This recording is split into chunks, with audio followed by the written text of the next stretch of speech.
Hi, I just wanted to share with you guys something that's been going around Facebook between my friends.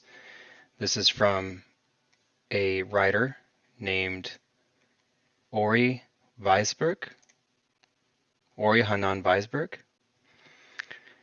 I guess he's a Jewish writer. I don't know much about him, but this was a very interesting read. People both here and around the world have checked in to ask how I am. I appreciate this more than you can imagine, but it puts me in a bind as to how to respond, beyond to affirm my physical safety and that of my children.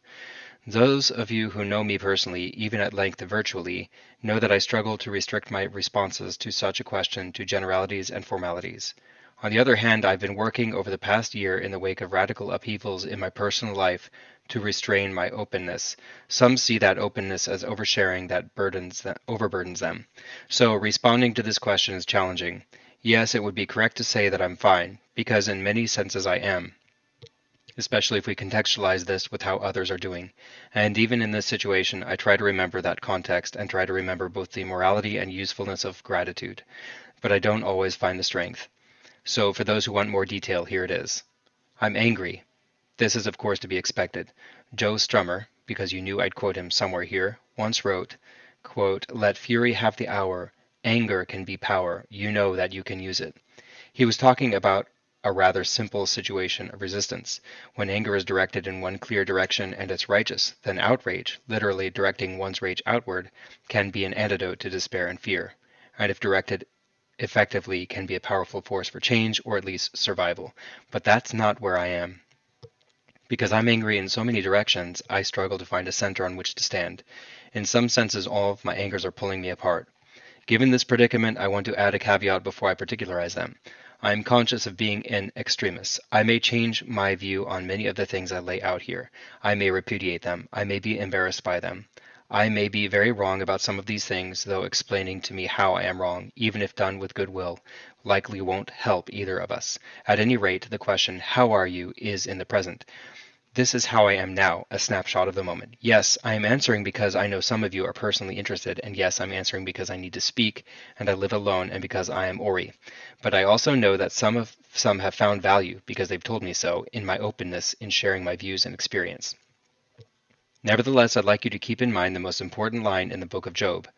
After Job loses everything and is subjected to intense physical and emotional trauma, he cries out to God, demanding an explanation.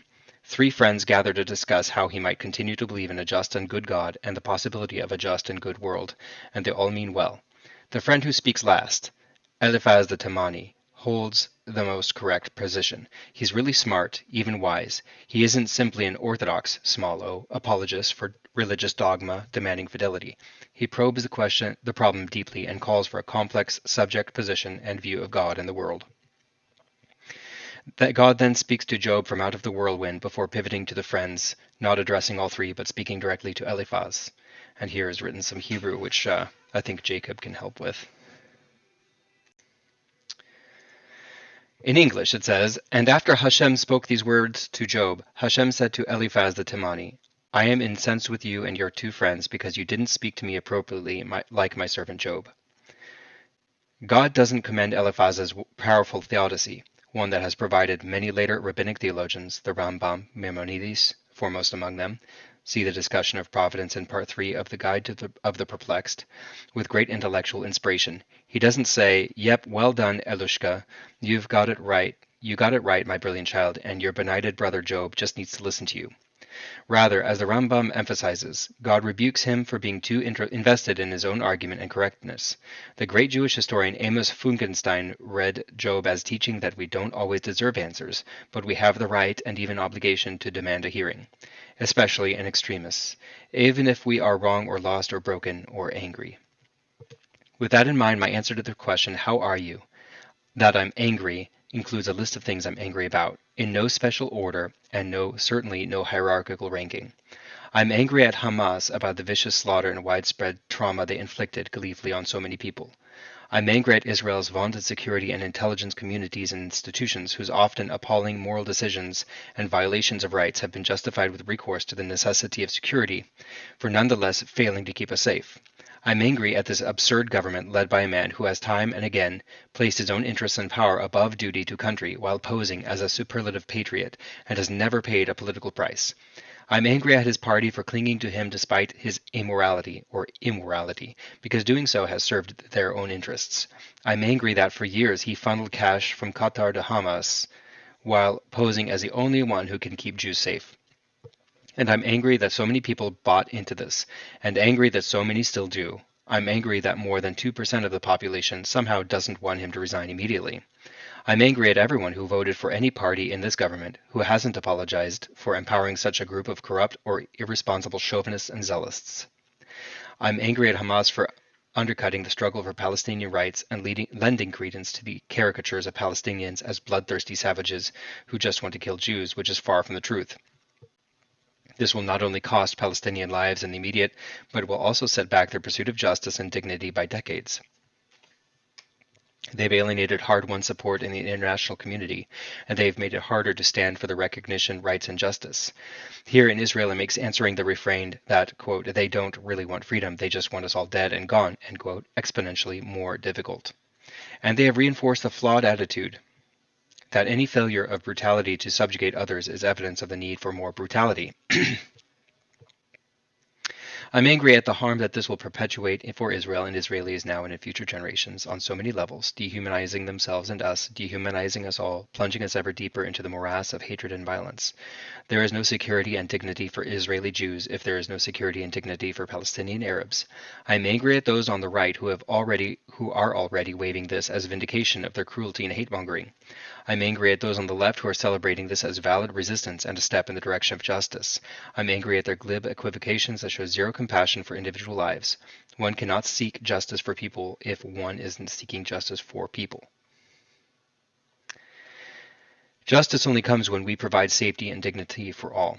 I'm angry at the arrogance of so many privileged people with little knowledge and enormous self-righteousness who deny their own implication in a global system that has enabled the situation and glory in accusing others, and who celebrate or rationalize this slaughter as just desserts. Especially those who have never stepped foot there and haven't read 1/100th of what I've read, who don't interact and work with Palestinians every day, yet who like to educate me about the Palestinian suffering I've witnessed, stay abreast of, and seek to alleviate. There is no justice without humility. My supposed allies on the left in regard to so many causes, including justice for Palestinians, this isn't about you. I'm angry at those who obscure context and discredit it by calling it justification. Understanding something more deeply and broadly doesn't mean one thinks it is just. To any and every brutal situation, some will inevitably respond with brutality, others will not. That brutality is therefore inevitable but not justified. It doesn't exonerate someone who decapitates a parent in front of their child. It doesn't exonerate someone who throws grenades at people who are dancing. It doesn't exonerate someone who beats or shoots or bombs others. Systemic and historical analysis does not neutralize moral agency and responsibility. When we fail to attend to either, we are part of the problem. I am angry that someone next to whom I sat Shabbat after Shabbat for years in synagogue, went to a music festival, had his arm blown off with a grenade, applied his own tourniquet, and now is a hostage in Gaza with no medical attention to his grave injury. And his parents and sisters, like so many others, are living a nightmare. I'm angry that my youngest child has spent hours with her best friend, keeping her company, while she's overcome with fear that her beloved older brother, they are so close that one of his profile pictures is of the two of them, who was sent to the front. I'm angry at myself and that this is the world and childhood I've given my 3 children. I'm angry that I did not build a career that would have given me a meaningful role in some sort in this crisis. I'm angry at the reasons I didn't do so, many of which I have to do with an illness I was both born with and that was exacerbated by my experiences and failures to overcome it. I'm angry at my supposed allies here in Israel, who have refused to recognize that democracy and dignity for only some is a delusion. In fact, it is democracy and dignity for no one. I'm angry that my country is filled with creative energy and courage when it comes to technology and the arts, but absolutely devoid of any creativity and courage when it comes to politics. I'm angry that I once found Israel's precariousness romantic and thought it provided a more authentic experience of life and greater purity of commitment and affiliation. I'm angry at the dishonestly partial and propagandistic I'm angry at the dishonestly partial and propagandistic education that informed those sentiments. I'm angry at those who have turned my people's traditions into distorting mirrors of superiority and cudgels of cruelty. I'm angry that thousands of Palestinian children will be killed and traumatized in the next days and weeks. I'm angry that my own children's immediate welfare and that of my people and the immediate welfare of another people and his children are now seemingly mutually exclusive. I'm angry that I don't currently possess a plausible vision for a better future. I'm angry that I live by myself and that the nights are very, very long. I'm angry that this week will forever shape my children's lives and my own, and I'm angry that, unlike Job, I don't have the kind of faith that gives me an address to demand a hearing and express my anger. So if you've read this, you'll have to do. I'm angry that some who read this will feel pain.